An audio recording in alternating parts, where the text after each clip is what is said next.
Good morning, everyone. I hope you got a hymnal. They were on the back table there. If you didn't, pick them up or get close to somebody that has one. We'll start with number 50, 50. I sing the mighty power of God, and maybe you don't even need to look for that, but if you do, number 50. And let's stand to sing. This is a good one. I know you just sat down, but you can stand up.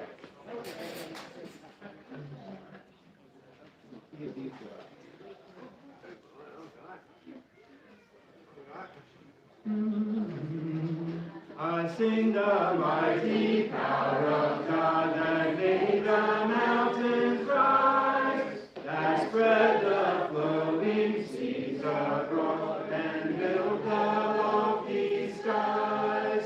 I sing the wisdom that ordained the sun to rule the day. The moon shines at his command, and all the stars obey. I sing the goodness of the Lord that filled the earth with food. He formed the creatures with his word, and then pronounced them good. Lord, how thy wonders are displayed, where'er I turn my eye. If I survey the ground I tread, or gaze upon the sky, there's not a plant or flower below, but makes thy glories known. And clouds arise and tempests flow by order from thy throne. Why all that borrows life from thee is ever in thy care, and everywhere that man can be, thou God art present there. Okay, great. You may be seated.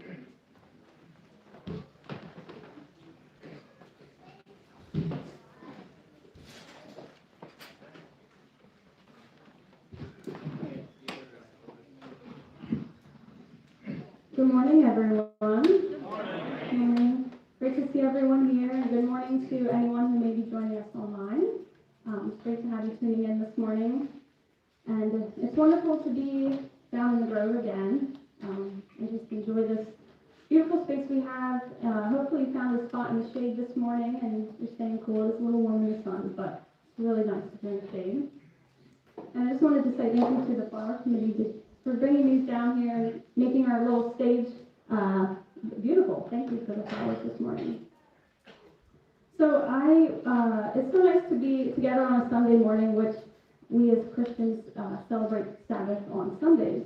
And I wanted to open us up this morning. I've been recently doing a personal study on Sabbath and why God commanded the day of rest and how it actually will enhance our lives and our relationship with Him, and just the importance of it. It's been really eye-opening. So I was recently reading this week from Exodus, and I just wanted to read this to you all. It's Exodus chapter 16, verses 13 to 26. This is the Israelites after they have left Egypt and left Pharaoh's control. So that evening, quail came down and covered the camp, and in the morning there was a layer of dew around the camp. When the dew was gone, thin flakes like frost on the ground appeared on the desert floor. When the Israelites saw it, they said to each other, "What is it?" For they did not know what it was. Moses said to them, "It is the bread the Lord has given you to eat. This is what the Lord has commanded. Everyone is to gather as much as they need. Take an omer for each person you have in your tent." The Israelites did as they were told. Some gathered much, some little. And when they measured it by the omer, the one who gathered much did not have too much, and the one who gathered little did not have too little. Everyone had gathered just as much as they needed. Then Moses said to them, "No one is to keep any of it until morning." However, some of them paid no attention to Moses. They kept part of it until morning, but it was full of maggots and began to smell. So Moses was angry with them. Each morning, everyone gathered as much as they needed, and when the sun grew hot, it melted away.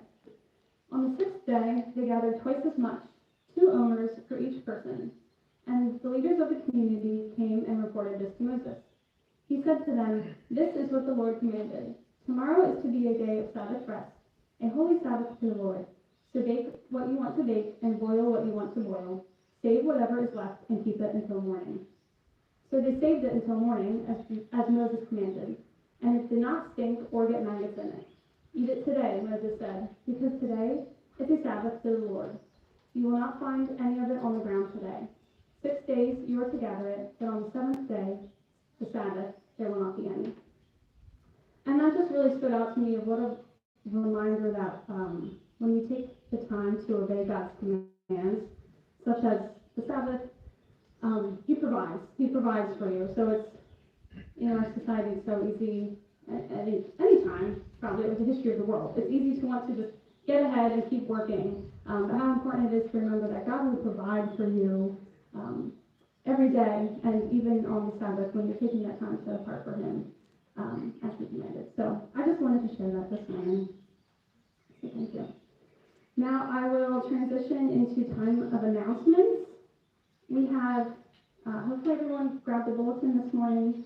If not, there's still some in the back, I'm sure. But you want to take a look at the back of that. We have some upcoming things to highlight. Next Sunday, we will again be down here in the Grove, something a little different. We are celebrating Camp Sunday. It's the first time we've ever done this.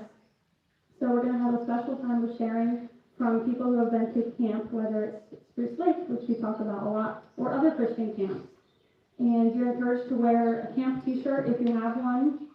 And also, we plan to have s'mores after the service next week. So, keep that in mind. And along with the camp theme, I want to just mention that we do have 2 girls going to camp this week.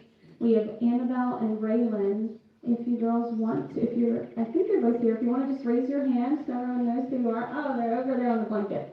So we're going to be praying for them this morning, but keep them in your prayers this week too. They're going to Camp Meadowland, which we're also going to remember this morning in prayer, which is another ministry related to Mosaic Mennonite Conference, and it's actually the oldest operating Mennonite camp in the U.S. So we will be praying for them. And I also want to highlight on the back of your bulletin, you'll see for the country fair this year, we are again trying out our homemade food competitions. Last year was the first year we did that with the homemade mint tea.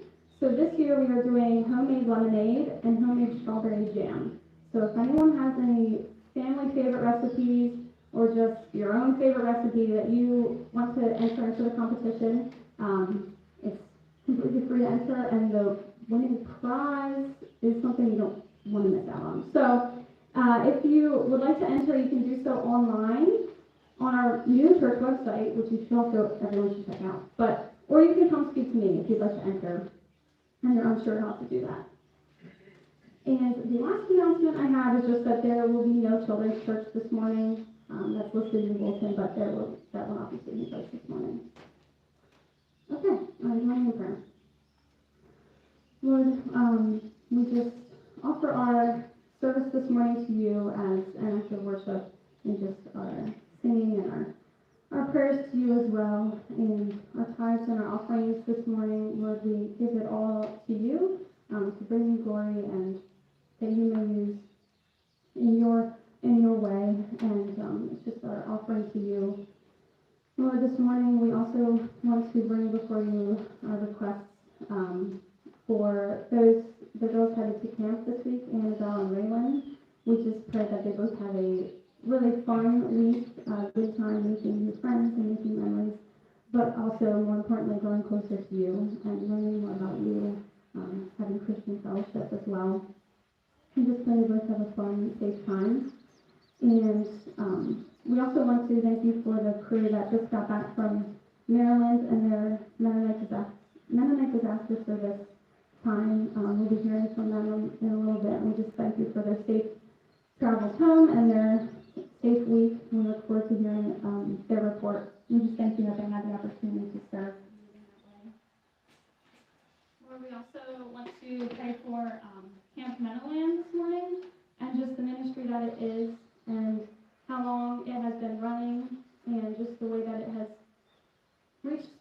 lives. We just pray that you continue to sustain it. And, we just lift up any needs that they have as well to you. And we also want to pray for the birthdays this week for Ronan. We thank you for his life. We thank you for the way that you are growing him and maturing him, and just the light that he brings to our congregation and to his family. We just pray that you give him a special day on his birthday and a great year ahead as well. And Lord, we lift all of these things up in your name. Amen.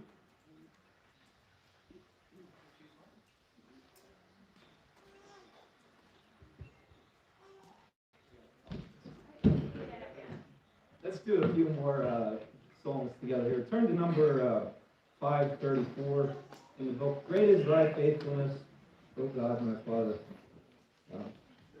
This song was kind of going around in my head. And let's sing that. Number 534.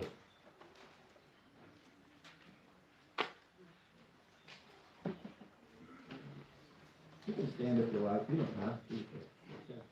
Yeah.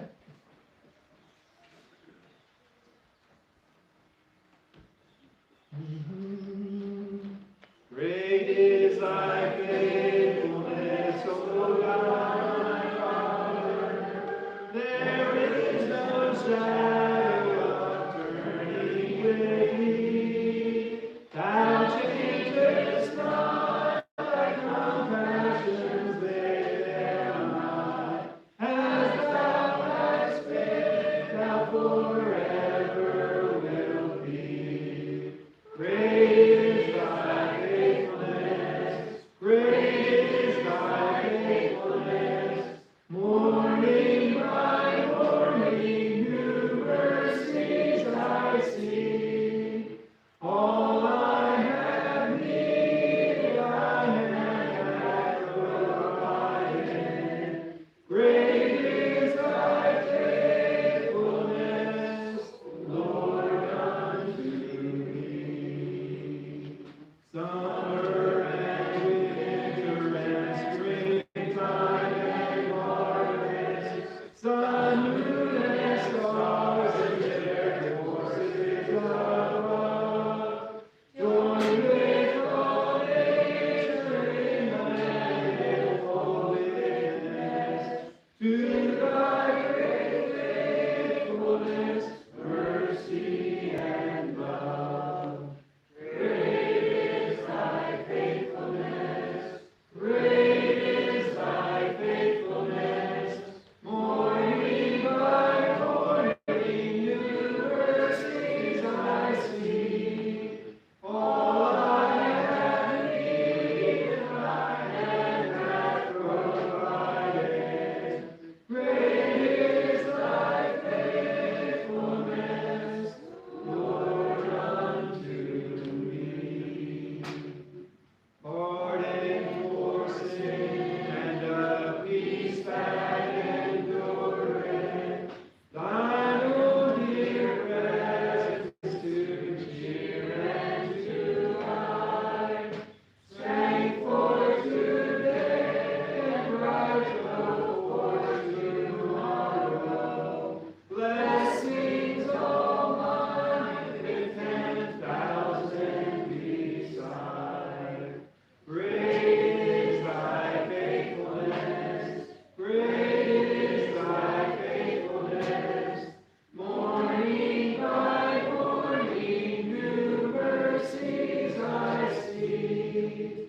All I have needed, thy hand hath provided. Great is thy faithfulness, Lord, unto me. Tremendous encouragement, his words are. Great is thy faithfulness. All I have needed, thy hand hath provided. Truer words. It's just so true. Let's do one more yet here. Another sort of a quiet song, but 572, Savior like a shepherd lead us.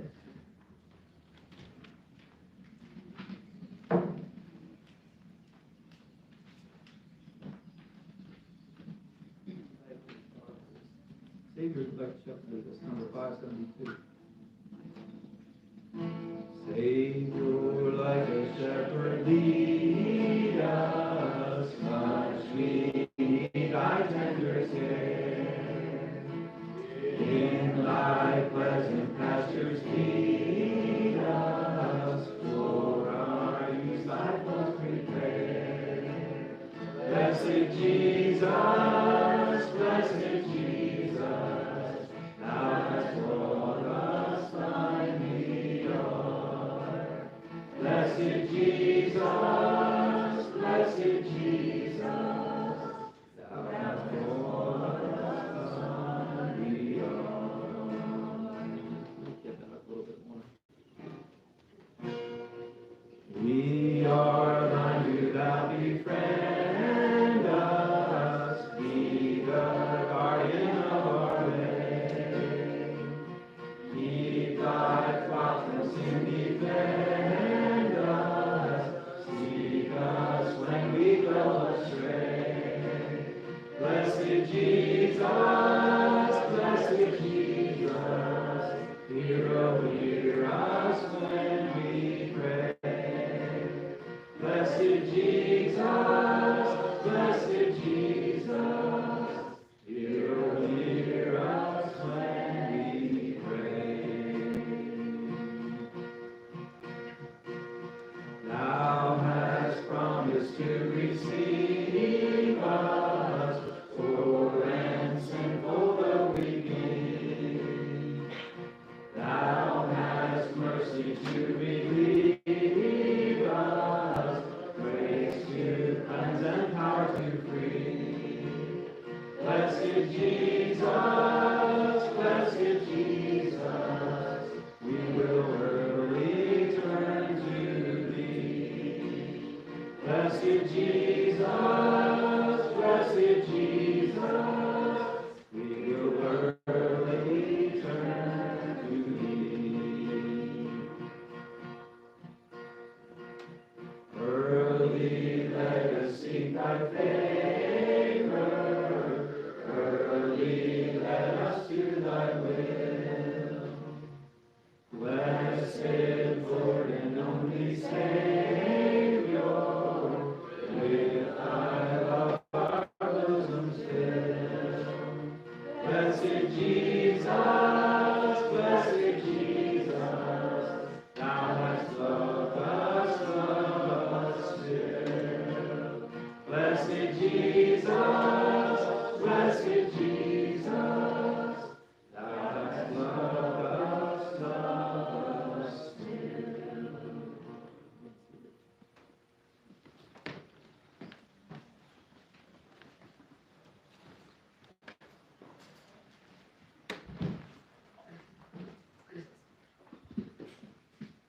Okay, our scripture reading this morning is from Matthew chapter 25, verses 31 to 46.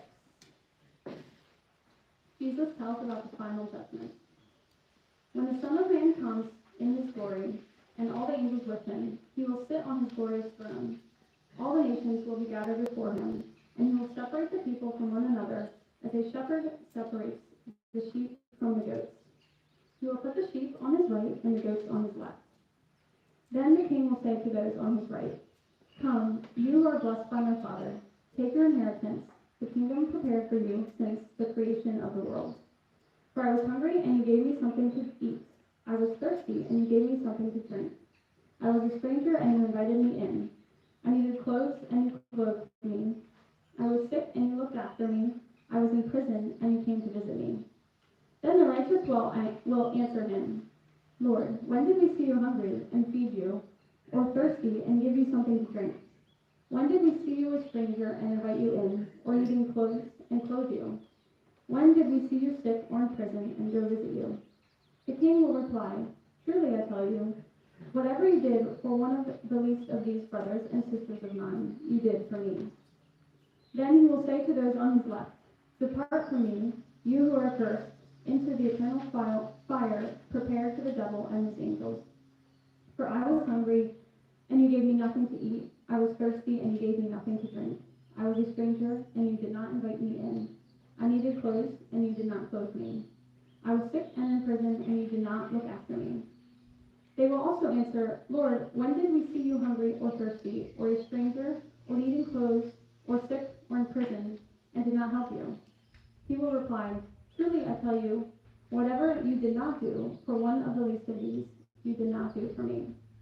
Then they will go away into eternal punishment, but the righteous to eternal life. Okay. Now I'm just going to invite the MDS crew up to give their report.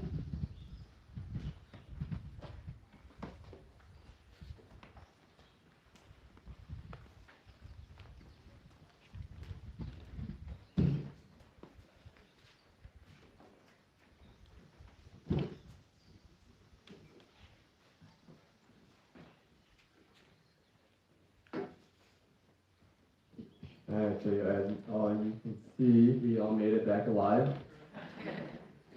So, just a quick update if you didn't know. Last Sunday, 10 of us, we are missing Jordan and Wesley.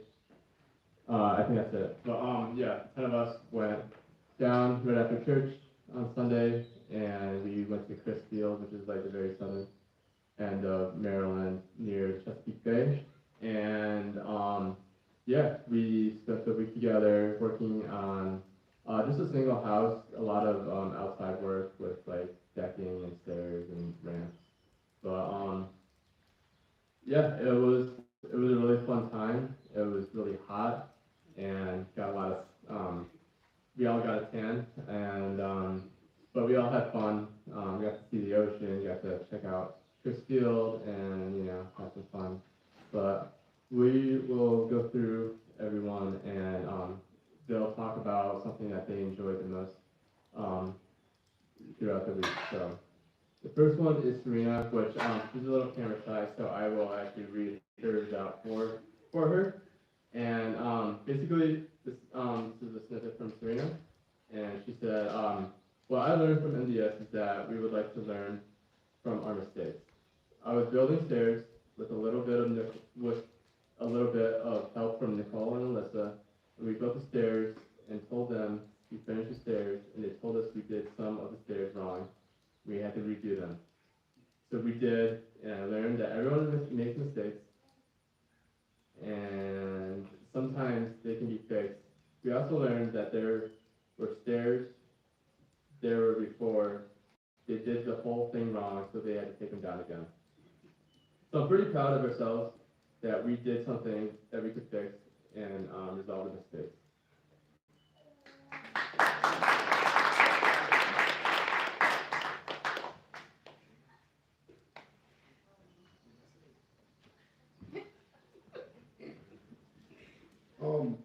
Most of the week, we learned a lot. I was with Leo most of the week. Leo's a very funny guy, and he learned a lot of his stuff from David, who was a very southern guy. But most of the week, me and Ben were just digging holes, and we were digging holes and setting posts. And we came back Thursday morning with 6 of our poles that we just put in, dug out, and we had to redo it and remix all the concrete and put it all back in. And then later on Thursday, we had to redo more poles. So I was very excited about that.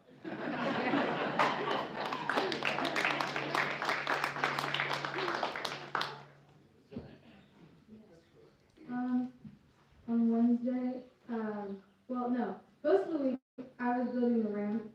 Like Serena said, I was helping with the steps a little bit. So the ramp was like, the house, so the ramp was for a wheelchair. The house was like 6 feet off the ground, and for every like inch that the ramp had to go downward slope, there had to be like a foot of ramp. So the ramp was like 78 feet long, and there had to be a rest area every 27 feet. So basically, this was a really big ramp, and there was a lot of posts, and a lot of holes, and a lot of boards that were like screwed on, and it was a lot of work. And the back, like, there was like a back rest area, and there's a bunch of 14 feet boards, and we found out on the last day that all of those were putting wrong, so me and Jordan had to go through and like undo all of those and then re-put them like spaced out and like cut a bunch of boards. It was super fun. But I had a lot of fun while I was there. And then on Wednesday, after dinner, I led worship, and everyone, including like the cooks and most of the crew leaders, came, and we sat in like the couches in the dining hall area and worshiped together, and that was a really fun time. Yeah, overall, I had a lot of fun.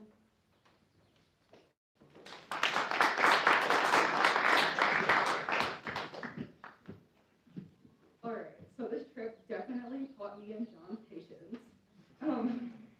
We were working on the back porch, and we had to take it apart at least 6 times. Because we either forgot posts, the boards didn't fit, or they fit and they were way too tight. John.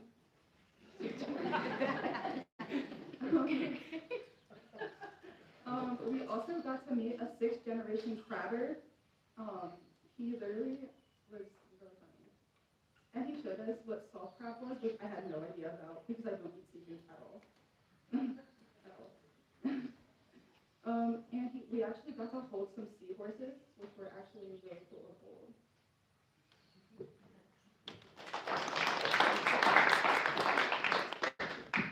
I'm back. Okay, so we had, the food was really good all week. We had 2 cooks. They were these 2 honest women. They were super sweet. Their names were Anita and Sevilla. Their food was amazing, and they were super sweet. They sat with us at meals, and we got to know them pretty well. On the last day, they actually came to the work site and helped us, because the work site was like a 5-minute walk from where we were staying. So they walked over and helped us clean up on the last day, and it was super sweet. Yeah, they were really nice, and their food was really good. And at the end, they gave us all little notes, and it was really sweet, and it was amazing to get to know them. And they were from Illinois, like an hour from Chicago, 3 hours from Chicago. Yeah,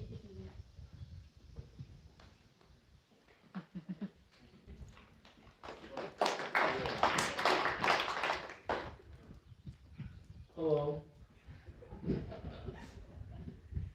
I guess over the week we learned about safety, the tools. Stop laughing at me. This is hard. This is kind of embarrassing. Yeah, we used like safety for like tools. They gave us like glasses and gloves. Even though some of us here didn't wear them, but you know, we did wear the glasses. Most of the people didn't wear gloves. I was one of those people who didn't wear gloves. Got some splinters. Was kind of regretting not wearing gloves. But yeah, and I was also the one with the most accidents, I think. Yeah. Fell down the stairs. I got hit in the head with a wheelbarrow.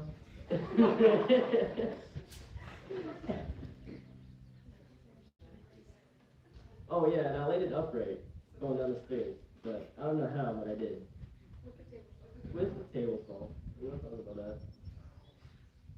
And I hit myself in the foot with a sledgehammer.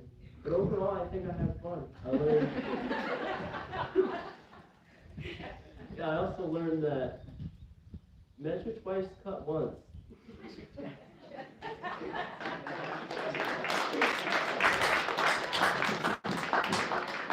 It was my first trip with MDS, and amazing that at the beginning of the week, I never could cut a straight line freehand with a jigsaw. By the second day, I could cut a straight line with a jigsaw freehand, and the kids, I mean, all of them, you know, drilling, you know, if you're 18 or older, cutting wood, whatever. They had excellent crew leaders. And people from all over the country come together. Our folks from Illinois, they had an amazing trip on a Greyhound bus. And we had crew leaders, one from Southern Virginia and one from New Holland. And then the project director and the office manager there from Kansas. And of course, we're from Pennsylvania. So like just this motley crew pulled together, and we actually got work accomplished. Like you said, this ramp was supposed to be like 78 feet long. So we had a good week, and for your prayers and support.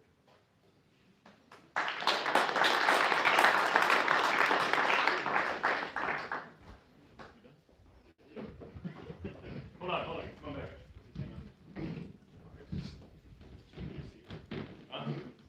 So we had the opportunity to commission them out last week, and like we said, they could be doing a lot of other things this summer. They could be working a job, they could be sitting on the couch, they could be gaming. There's a lot of things they could be doing. Some of these guys have started their own business, and they could be making some money on that. And so I'm just really proud of you guys for going. I'm proud of you for learning the lessons. Hopefully you have grace on yourself for doing those projects, because I would be right there with you. I have no idea how to do any of that stuff. So thank you for going. Thank you for taking the time. Guys, just let's keep that in mind.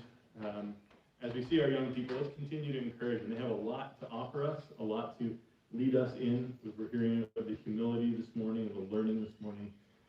So let's do that. And let's just take a moment to just welcome them back and to pray for them and commission them back amongst our congregation and the gifts that God has in them to share and to be here. So let's just take a moment.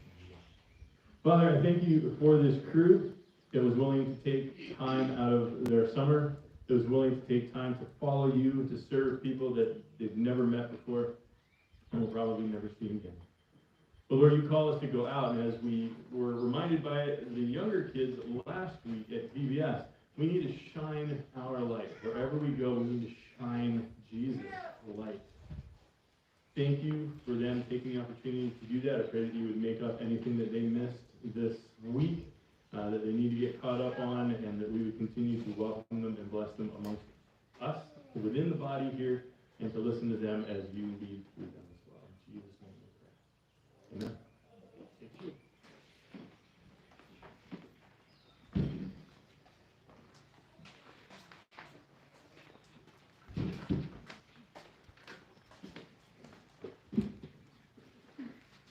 Okay, I'm going to pray a blessing over Pastor Dave. Lord, we just thank you for Pastor Dave and the sermon you have put on his heart for this morning. We thank you for this passage from Matthew just about serving those here on this earth with us and how through that we are serving you. So we just pray for this message that Dave is going to bring us. I pray that you have prepared all of us to receive it into our hearts. Amen. Thank you, Kelsey. All right. Good morning again, everybody. It's great to see you out here this morning, see some faces I haven't seen in a while, and that is always fantastic. Hopefully we have some guests online that maybe you're new, maybe you haven't joined us before. We definitely welcome you, and we'd love to welcome you out here. Weather permitting, we will be outside again next week, so keep that in mind when we go into Camp Sunday. And we are doing something different these last few weeks, and I hope you're picking up on a theme. If not, I won't spoil it yet. But these few weeks of July, we're really taking some time to do some different things. And I'm really enjoying it so far, having the kids lead us and the youth lead us. And looking forward to seeing how that all pays off. But today, and we will get back, we're doing a series on Ephesians. We haven't forgotten about that. We will get back to that in the beginning of August, but for now, we're focusing on a few other things that are coming up. And so this week, as we dig in, we're just going to build, no pun intended, but we're going to build off of what the youth were just sharing. And so let's take a look, if you will. We're going to get into the book of Matthew this morning, specifically chapter 25, chapter 7. We'll hit some other places. So if you want to grab a Bible, if you don't have a Bible, as always, please, if you don't have one at all, there's some on the back table, or if you forgot one this morning, grab them. Feel free to grab one. Take it home, make it your own. If you're looking for something a little meatier, a little more in-depth for Bible study, if you want to study Bible, let me know. I'd be happy to help you find one that's really going to help you get all we can out of the Scriptures. All right. So, I'm going to show my age here a little bit, but do any of you remember back in the 90s, there was a TV, that's a long time ago. Some of you don't remember the 90s period. We'll just stop right there. But back in maybe it was the early 2000s, there was a TV show. It was called Extreme Makeover Home Edition. Anybody? Right on? All right. So what was the famous line from that show? What was it?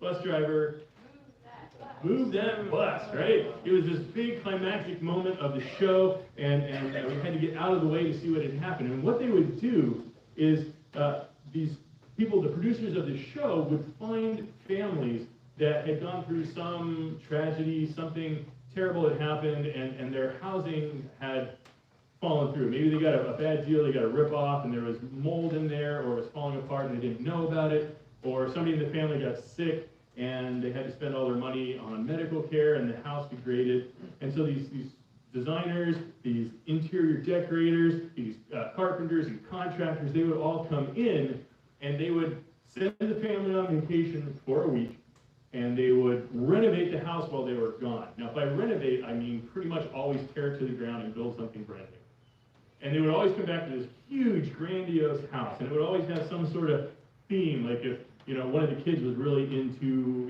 superheroes, they would decorate one of the rooms for superheroes, or, if the family had medical needs, like a 78-foot ramp, which I could never in my life build, they would go out of their way to make these things special. And so they would leave the shack behind, and they would come back to this huge, grand house that was just beyond what they, ever could have afforded, or what most of us would be able to. And it was just, fantastic. And it was always a big tear-jerk story. And then the climax was when there was the bus that this group of the contractors would travel around in. It was big, big coach, big bus. And they would put the bus in front of the house and blindfold the family. So the family would stand behind the bus, and they would say, "Bus driver, move that bus." And the bus would pull away, and the family would break down. And it was amazing. They'd always jump up and down and scream. And it was this big, huge moment, because they had been given something that they didn't deserve, necessarily, but someone put the time in to bring to them, to give to them. Somebody would call the show or send an email to the show and say, "Hey, you really got to consider this family. They've gone through all of this."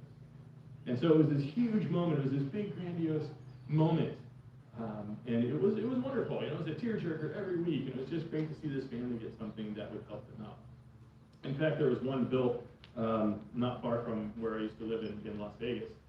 And it was in a nice neighborhood, but some things had happened to the family, and it fell apart, and they came in and renovated it. And, sometimes it makes things a little complicated by changing the tax basis for the entire neighborhood, and that became difficult for some people just to be able to live in the neighborhood now because the property values have gone up so much. So there was some flip side to that as well. But as we look at this passage this morning that Kelsey read for us in Matthew 25, we see some things here that Jesus is pretty serious about meeting the needs of the people in a community. Jesus is serious about us looking out for each other. And it's very practical. This verse is in this passage. These verses are not some pie in the sky. They're not ethereal. If you guys have the right theology, if you guys are, really understand or well educated, it's like, I was hungry and I was thirsty and you gave me something to drink. I was naked and I was in prison and you, right. So it's very practical stuff. It's nothing that's too highfalutin or too esoteric or theoretical. It's like, hey, guess what? They had a need, and you met it. And this is Jesus telling the story of kind of this end time kind of judgment wrap-up scene here. And so there's some gravity to this moment. It wasn't just a story that Jesus kind of told. Some of his stories are kind of like he would see something and then he would bounce a story off. And it's still super profound and life-changing. But this one, it's a little longer than some of his other parables, and he goes on to say, what is supposed to happen. And he compares and contrasts these two groups. There's one group he calls the sheep, and they do all the stuff that you just mentioned. They feed the hungry, they give drink to the thirsty, they go to visit the people in prison, they give clothes to those that don't have any, and very simple, very practical needs. And they get to go on into this reward that's prepared for them. And then Jesus looks at this other group.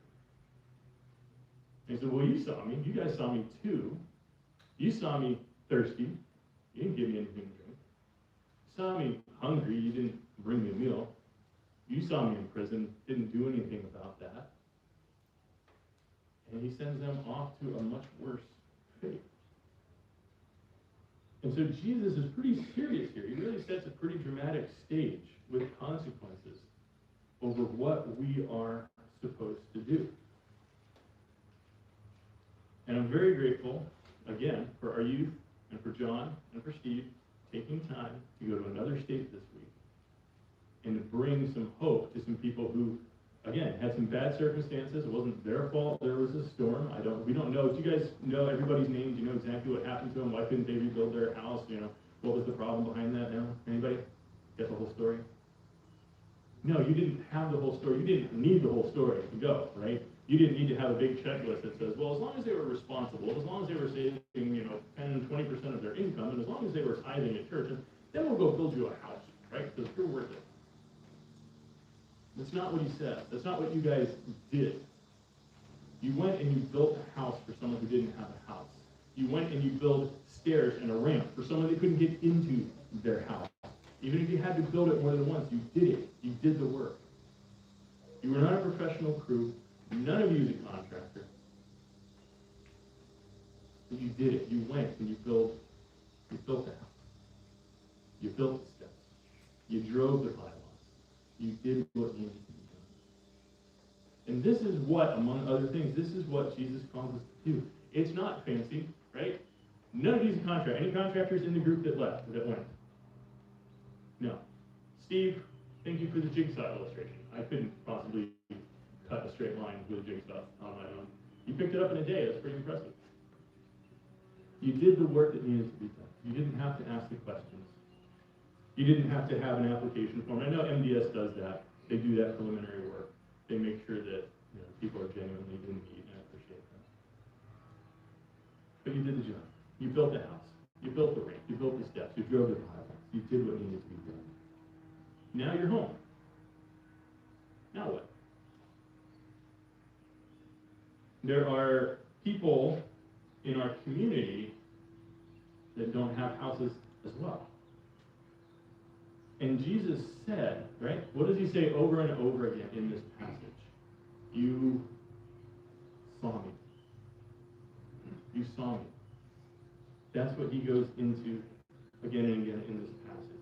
You saw me naked. You saw me thirsty. You saw me hungry. I was a stranger. You invited me in. I needed clothes, and you clothed me.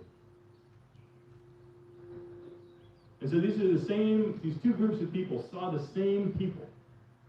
They saw the people that didn't have a home. They saw the people that didn't have food. They saw the people who were locked up in prison, probably for good reason, right? And they need to serve their time. They saw the people. And one group chose to respond, and one group chose not to. And that can be very difficult.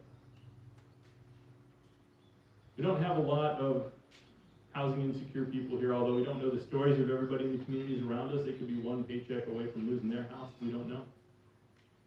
A couple years ago, we had a gentleman who the stress built up for him. If you remember, this was a few Christmases ago. There's a gentleman just in the neighborhood down the street who it was just too much for him, and he took up arms on Christmas night. And we were able to be a part of helping that. Nobody was hurt, nobody was killed, thankfully. But we don't know the stories of the people around us, but we do know that there are people in our area who are thirsty. There are people who are hungry. There are people who need clothing. There are people who are in prison and need someone to come to see them. So we're here, and it's wonderful to go to another state and build a house. I take nothing away from that. One of the first experiences I had here at Vincent, I don't know what year it was, y'all schlepped us down to Kentucky, and we saw what it meant. We saw what poverty meant. We saw what it meant to be on the edge of losing everything. And that changed my life. But when we come back here, when you guys come back here, don't lose what you saw. Don't lose what you did. Don't let go of that. Well, I did my trip. That was a week. I can check that off in the summer. Maybe if you're getting ready for college, I can put that on there as a service, community service thing that I did. That's all great. Don't lose it, though. There are people you will see this week who are on the edge. There are people you will meet who are a meal away, just one check away from being hungry or losing everything. Jesus says, you saw me, and we have to fill in the and. just doing a little digging as I was looking at this and preparing for this morning. Do you have any idea how many homeless people there are in Montgomery County? I know we're in Chester. We'll get there. Anybody have any idea how many homeless people in Montgomery County? You know? Let's go. What have you heard? About 459. There are 459 people in Montgomery County that are homeless. I thought it was going to be like 1,500, 2,000, something crazy like that. And it's like 450. That seems doable. That seems, I mean, don't get me wrong, it ain't simple. There's a lot that goes into that situation. But it doesn't seem overwhelming. And it's very complicated, everything that goes into being homeless and living that way. And I've worked a lot of people in Las Vegas, and there's a lot of stories that go along with that. There are 459 people just over the river, just across in Montgomery County. What about Chester County? Do you know Chester too? Not quite as many. Yeah. Probably maybe 135. Yeah. So the numbers vary a little bit, but it's less. Montgomery County is 800,000 residents. Chester County is about 500,000. So it's in the hundreds. It seems like something that we should be able to put a push into and move that needle. But it's complicated. But Jesus said, when you see me, what are you going to do? When you're in the city and you see someone, what are you going to do? Prepare now. Think about it now. You're probably not going to stoop down and say, hey, can I build you a ramp? Maybe not what they need, maybe not your skill set, but what can we do for those that are struggling nearby? And this isn't just something, well, you know, there's a story behind them, there's a reason they're out there. Yeah, there is a reason. There's a lot of mental illness issues that go into being homeless, whether that's why they're there or something that's developed in their time of stress. But if Jesus says, you saw me, and, what are the next words going to be for us, to us? Now, I'm very grateful because this is not the first MDS trip that we've ever sent out. It's not the first. We have other groups called SWAP when we went to Kentucky. There's other groups that were part of. Some of you have literally taken people into your own home and made them part of your family. You've given them a home and it was your own. You've given them a family and it was your own. You gave them food on your table. You gave them drink from your fridge. And that is a beautiful, wonderful thing. And I'm very grateful to be part of this congregation, partly for that reason. But there's a push out in there that we get to be part of, that Jesus has called us to be part of, sharing the gospel in word and in deed. And it seems like it's kind of a big deal to you. So when we go out this morning, as we're going around, are we going to be aware, okay, who am I going, are we preparing ourselves in the morning for who am I going to see today? And what is my response going to be? In Vegas, and I think here too, we used to have bags that we would carry around. Throw a bag in your car and it had some food and bottles of water in it and some other basic supplies that we can carry around. I know in 2 nights there's going to be a group out on the streets of Norristown ministering to people there, taking food, water, clothing out there. Are we going to be part of that? So that when we see someone, we know what the end is going to be. I saw them and I was ready. Or are we going to make sure that we do a thorough background check first? Right? That's always the first question. Well, what are they going to do with that money? What are they going to do with that? What are they going to do with that? Whatever. Are you just going to trade that in for alcohol or drugs? Or what are they going to do with it? But is that our responsibility? Do we need to do a background check on everybody who's in need? Or do we trust God to provide what we need and beyond to give to others without doing a full background check? That's tough. We want to be responsible with our money, right? We want to be responsible with our time. We got to make sure. Yeah, but if you saw, what did you do? Now, that's going to be different for each one of us, and I don't want to make this like you all need to do something specific. You all need to, give your last dollar to everybody that you come in contact with. Every time you just need to open your wallet. I'm not saying that. But I am saying that Jesus said this is a big deal. And Jesus put a lot of weight on it. So when we go out, let's be prepared, right? You might not be prepared to use a jigsaw. You might not be prepared to dig pylons. You might not be prepared. You might be on the edge yourself. You might be on the edge of losing what you have today. And we might be able to help with that as well if we're humble enough to ask. Sometimes we need to be the ones in that position, which is often much more difficult.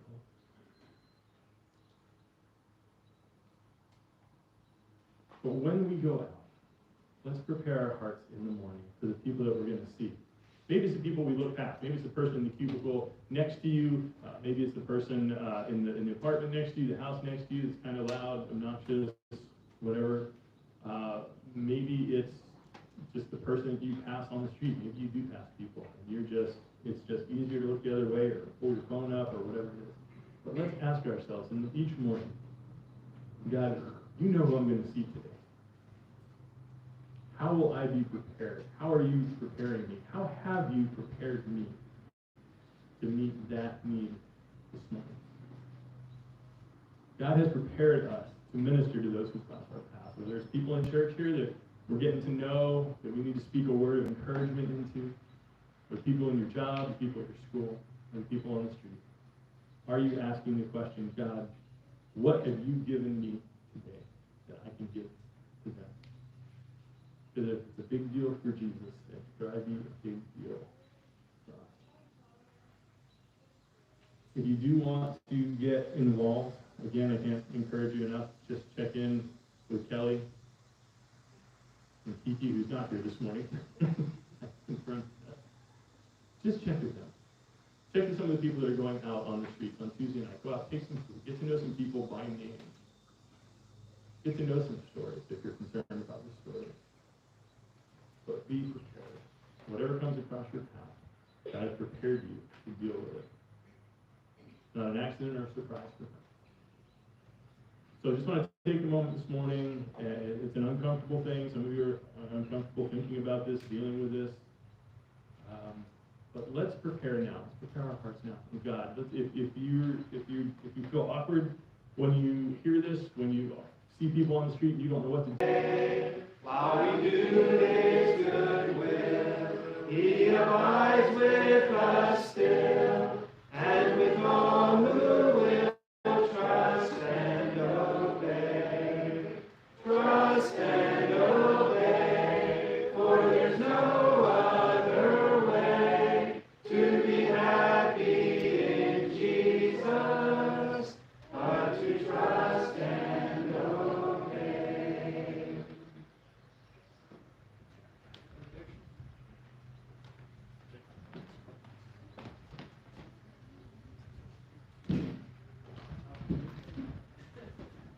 Go with the power and the heart of Jesus to see and to respond. Go in His grace.